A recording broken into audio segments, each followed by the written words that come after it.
তিনটা কথা মনে রেখেন সারা জীবন। তিনটা গুণ অর্জন করতে পারলে দুনিয়ার সব সফলতা আপনার কাছে এসে ধরা দিবে। কয়টা? সালাসুন ইউদরিকু বিহিন্নাল আবদু রাগাইবাদ দুনিয়া। তিনটা গুণ অর্জন করতে পারলে দুনিয়ার সব সফলতা অর্জন করতে পারবেন। এক নাম্বার আদ-দুআউ ফির রাখা, সুখের সময় বেশি বেশি দোয়া করা। সুখের সময় বেশি বেশি দোয়া করা, দেখছেন নি? সুখের সময় বেশি দোয়া করা। দুঃখের সময় তো আল্লাহরে ডাকেনি, সুখের সময় বেশি দোয়া করবেন। দুই নাম্বার আস-সাবরু ফিল বালা, বিপদে ধৈর্য ধারণ করা। তিন নাম্বার আর-রিজা বিল কাজা, আল্লাহ যা ফয়সালা করে তা সন্তুষ্ট চিত্তে মেনে নেওয়া। তাহলে এক নাম্বার যেটা জানলাম, সুখের সময় বেশি বেশি দোয়া করা। সুখের সময় যদি বেশি বেশি দোয়া করতে পারি, দুঃখের সময় আল্লাহ আমাদের পাশে বেশি বেশি থাকবেন। এই জন্য সুখের সময় বেশি আল্লাহরে ডাকবেন। এই জন্য রাসূলুল্লাহ সাল্লাল্লাহু আলাইহি সাল্লাম বলছে, 5 জিনিসের আগে 5 জিনিসকে গনিমত মনে করবা। এর মধ্যে একটা ওয়াসিহাতাকা কাবলা সুকুমিক, অসুস্থ হওয়ার আগে সুস্থতাটা বেশি কাজে লাগাইবা। আমাদের অভ্যাসটা কেমন? সুস্থ থাকলে বিবি 2টার দিকে কয়, এই খানা খাইতে আসেন, 2টা যায়, 2:30টা যায়, 3টা যায়, 4টা যায়। আরে খানা খাবেন না? আচ্ছা আসতেছি। 4:30 হয়। আরে খানা খাবেন না? আসর হয়ে গেছে। ও আচ্ছা আসতেছি। 2.5 ঘন্টা হযরতের কি হয়েছে? শুক্রবার দিন ছুটির দিন পাইছে, উনি মোবাইলে ফেসবুকে আসক্ত।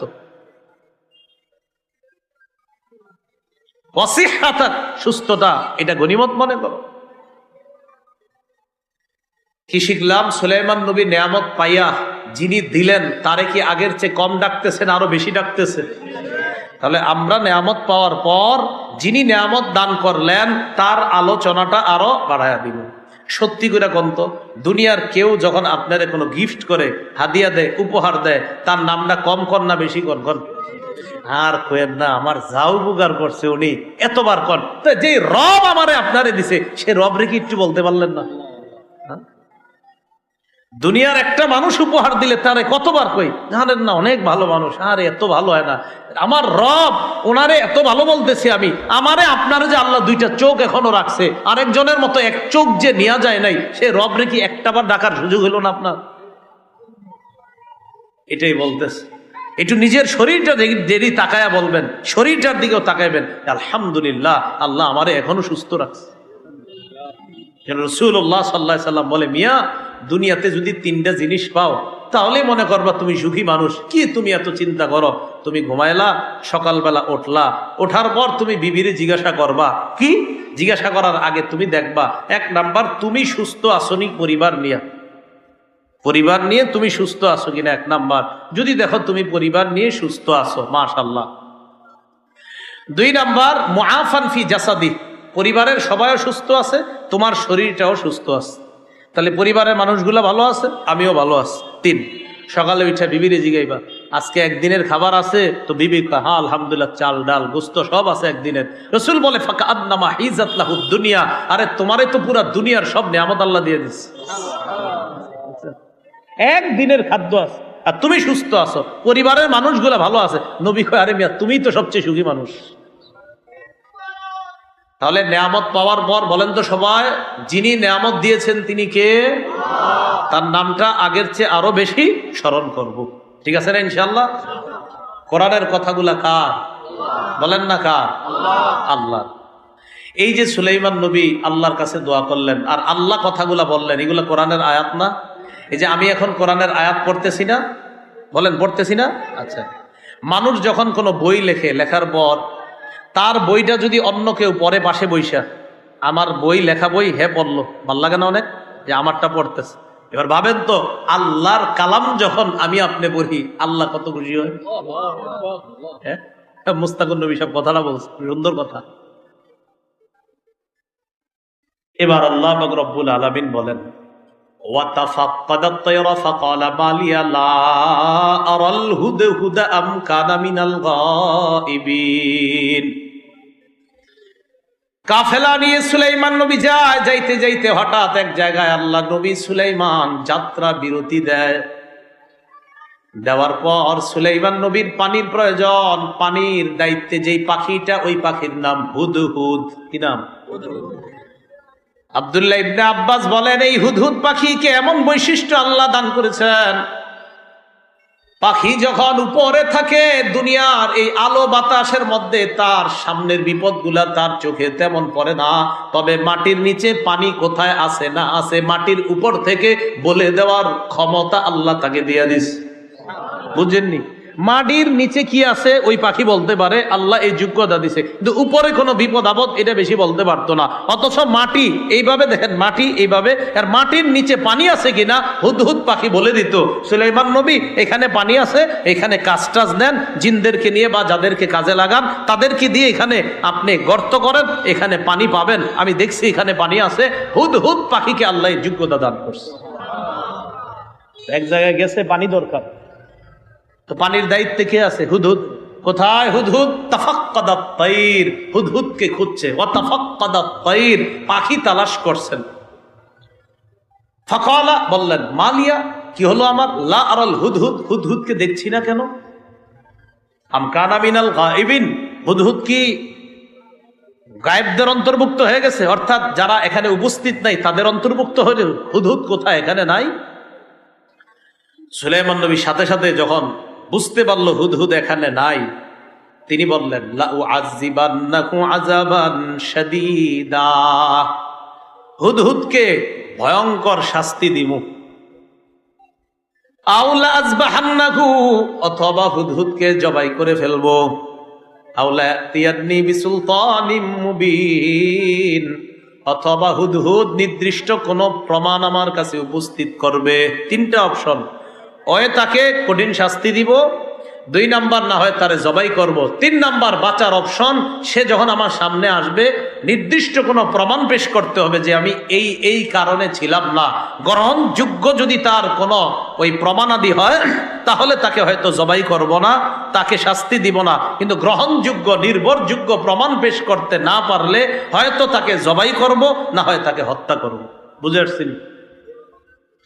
তো হুদহুদ পাখিকে না পাওয়ার পর সুলাইমান আলাইহিস সালাতু ওয়াস সালাম বললেন যে, হুদহুদ পাখি আসার পর জানায়া দিবা, তোমারে বলছে সুলাইমান নবী জবাই করবে, অথবা তোমাকে কঠিন শাস্তি দিবে, অথবা তুমি নির্দিষ্ট স্পষ্ট কোনো প্রমাণ পেশ করতে হবে, যে প্রমাণ, এদিকে তাকান, এদিকে তাকান, এদিকে তাকান, এদিকে তাকান। মাহফিলের প্যান্ডেল গেট না হওয়া, আমার মাহফিলে অনেক নিয়ম কানুন থাকে, কিন্তু আজকে আমার মাথা খারাপ হওয়ার অনেক কাজ হইতেছে, কিন্তু কিছু কইতেছি না। এদিকে তাকান, এদিকে তাকান সবাই। হ্যাঁ, আমি বয়ান করি কিন্তু কষ্ট করে, কষ্ট বুঝেননি, মানে পড়ালেখা করে। মনে করেন আমি গাড়িতে বয়ে বয়া, জি বলেন, এটা ভাইবেন না কিন্তু। হ্যাঁ, পড়ালেখা করি, গাড়ি বলেন, বাড়ি বলেন, যেখানে বলেন, আমি কামে থাকি, আকামে থাকি না, এটা মাথা রেখে। সুলাইমান আলাইহিস সালাতু ওয়াস সালাম বলতেছেন, হয়তো আমি তাকে কঠিন শাস্তি দিব, না হয় তাকে হত্যা করব, না হয় নির্দিষ্ট কোনো প্রমাণ উপস্থিত করতে হবে। ফামাকাসা গায়রা বাঈদিন ফাকালা আহাত্তু বিমা লাম তুহিত বিহি ওয়া জিতুকা মিন সাবাইম বিনাবাইন ইয়াকিন। ফামাকাসা গায়রা বাঈদিন, বেশি সময় অবস্থান করে নাই, বেশি সময় দেরি হয় নাই।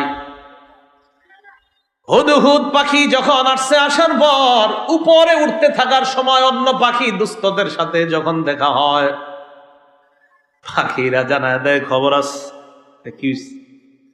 সুলাইমান নবী তোমারে তালাশ করছে, জানায় দিছে, তুমি যদি নির্দিষ্ট কোনো প্রমাণ পেশ করতে না পারো, অনুপস্থিতির থাকা এই কারণ যদি পেশ করতে না পারো, তোমাকে শাস্তি দিবে, না হয় তোমাকে জবাই করবে। হুদহুদ পাখি যখন এই কথা জানলো, জানার পর তাফসীর ইবনে কাসিরে সুন্দর কথা আসছে, কয় সুলাইমান নবী ইস্তেসনা করছেনি, কয় সুলাইমান নবী ইল্লা কইছেনি, ইল্লা, হ্যাঁ ইল্লা কইছে, মানে ইস্তেসনা করছে। কয় কি? কয় বলছে তোমারে জবাই করবে, না হয় তোমারে হত্যা করবে, না হয় কঠিন শাস্তি দিবে। তো পাখি পাখিরে জিজ্ঞাসা করে, কয় এই হত্যা বা জবাই ছাড়া আলাদা অপশন রাখছেনি? হ্যাঁ রাখছে। কয় কি? কয় যদি তুমি প্রমাণ পেশ করতে পারো তাহলে জবাই করবে না, হত্যা করবে না, বাকি প্রমাণ নির্ভরযোগ্য হতে হবে যে তুমি কেন ছিল না। এই কথা বলার পর হুদহুদ আসার পর কয়, এখন কথা হলো হুদহুদ কই ছিল? তাফসীরের কিতাবে আসছে হুদহুদ এক জায়গায় একটা জালের মধ্যে আটকায় পড়ছে। আব্দুল্লাহ ইবনে আব্বাস কয়, শোনো, হুদহুদ দুনিয়ার বিপদ বেশি দেখতো না চোখ দিয়ে। এক জায়গায় জাল হয়তো কেউ পাইতে রাখছে, সেখানে হুদহুদ আটকা পড়ে গেছে। মাটির নিচের জিনিস দেখতে পারলো, উপরের জিনিস ভালো করে দেখতে পারতো না। এটাই ছিল হুদহুদের যোগ্যতা। আল্লাহ যোগ্যতা দান করছে।